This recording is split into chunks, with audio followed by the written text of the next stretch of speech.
Welcome back to your Feel Good Breakfast Show right here on SABC3. Now let's delve right into it. Now it can be a very horrible experience, experiencing a bit of anxiety as you try to fall asleep at the end of the day. Now even worse perhaps is if your child is experiencing nighttime anxiety. You may ask yourself the question, what do you as the parent do? What do you not do? Now family therapist and social worker Talya Ressel joined us in the studio to talk about this parenting conundrum. Morning, Talya.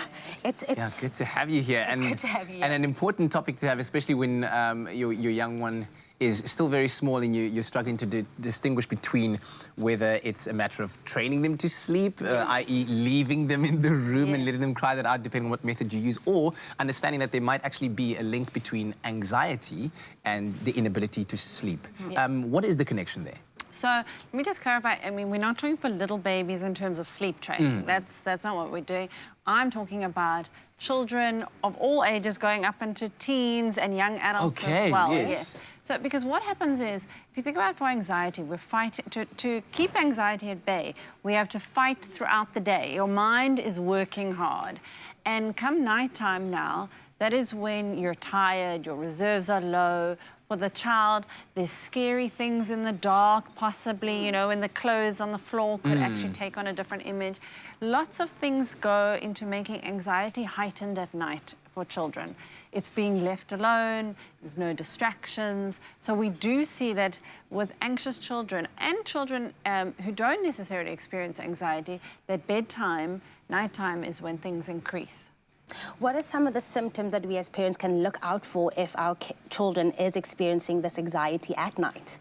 I think it would be around difficulty falling asleep, stalling. I mean, I know a lot of children do stall then, but if you're noticing an avoidance, if you're seeing that they're struggling to settle, some of them become quite distressed, crying or really anxious behavior with like moving their hands, going to the toilet a lot, which yes, could be a bit of stalling, but definitely anxiety brings out that need. Also asking many questions, needing you to come back and wait, one more thing, and I just want to ask you, but where it's not about stalling, where it's about they're needing that reassurance. And also nightmares. We see children who eventually fall asleep and then they wake up quite a lot because of anxiety.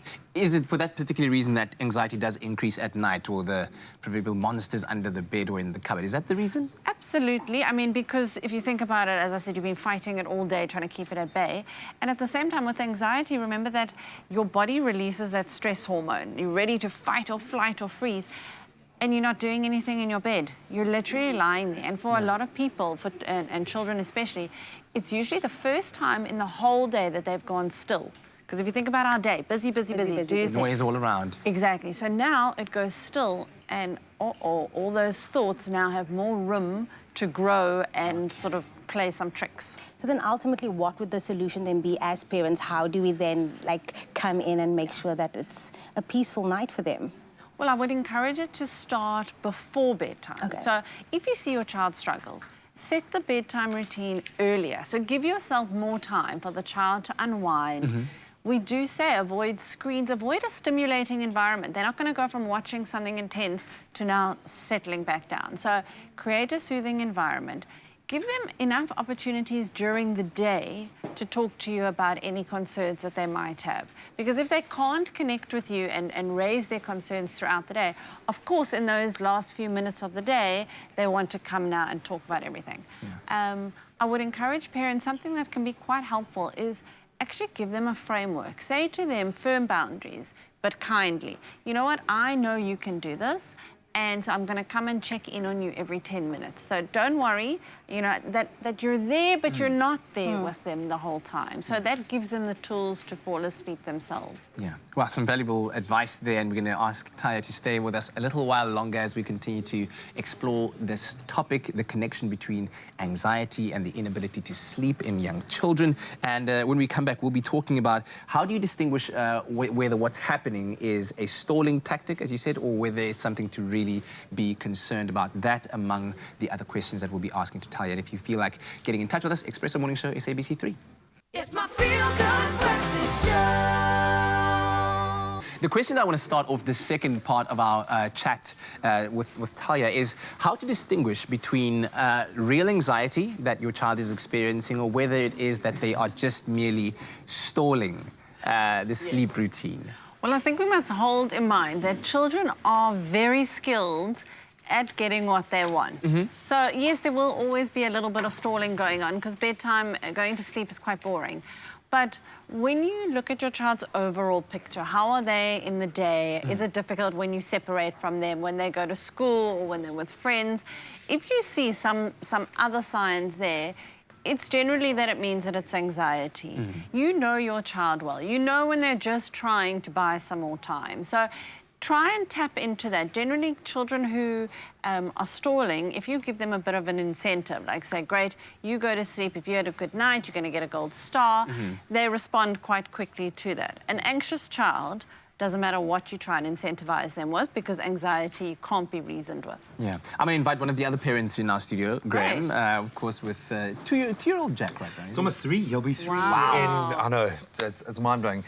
At the end of April, it's still very much a 2-year-old. Great to see you, Talya.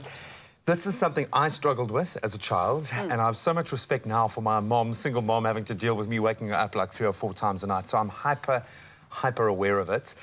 And I had this terrible fear that Jack was going to kind of go through that same anxiety. And he does. He's had full-on night terror episodes, waking up in the middle of the night, screaming in a dream, like this quasi-dream-like state, which is just so difficult to deal with. And I was given the advice that you don't wake them up, you don't kind of increase the anxiety, you just kind of let it play out. But that thankfully has subsided, but he's still waking up in the night.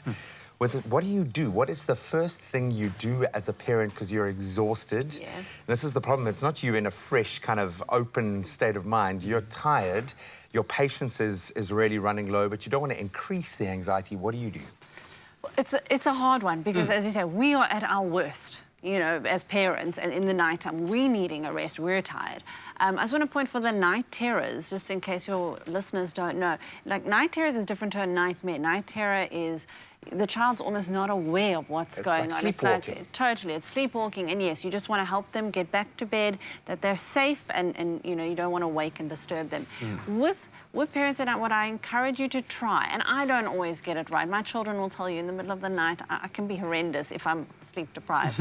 But try your best. Don't shout at them. Don't ridicule or laugh at that. Don't be silly. There's nothing there. You can reassure them. You don't have to go into a whole discussion at night. Don't start unpacking what did you dream about and then what happened, and then just say, well, okay, that sounds very scary. It sounds like you're afraid. I'm going to lie with you a few moments and then I'll go back to bed. And you try and give some containment to that. Do you invite them, sorry, man, into your bed? Because often that's a great comfort to Jack, and something we did sporadically when he was younger was we would take him into our bed, and it almost becomes an easy fix for you because it's just then everyone can go back to sleep and you can get through the night. And after like the 3rd time, maybe that's a go-to. How do you feel about that? I feel you must do what works for you. That's the thing. Whatever in that moment settles everybody. When it starts to become a pattern, that's when you have to start breaking it. Because if it's now interfering with your adult time where you need to work or unwind or with your partner, you know, then it's now becoming that the child's needs are dictating for the family. So gauge from there. A little bit of co-sleeping, cuddling is wonderful. They're going to grow out of it. So enjoy it, you know, for those few times. But when the child seems unable to soothe themselves without you, when you become the human teddy bear or the human dummy, that's when you know, listen, we need to shift things. And often I find with parents in my practice, they're the ones most resistant because it does mean you've got to take them back to bed. You've got to follow through on what you say. It can be a 45 minute to an hour process 3 times a night when you've got to get up at 4 in the morning. It is a hard one. It'll break you. And then lastly, any final tips that you have for parents out there? I think for parents, trust their gut. You know, if your child, if it's seeming like this is not just them manipulating, I think to listen to what your child is saying and find a time then, not at bedtime or in the night, to talk about those worries. So say, great, you know what, we're going to talk about that tomorrow. So bring it up again, but just pick your timing at a suitable time. Wonderful stuff, Talya. Thank you very much for joining us and for the great advice Hope that was enlightening to you. And if you have any further questions, you can send them over onto our Expresso Morning Show SABC3 Facebook page. Also visit Talya at www.talyaressel.co.za.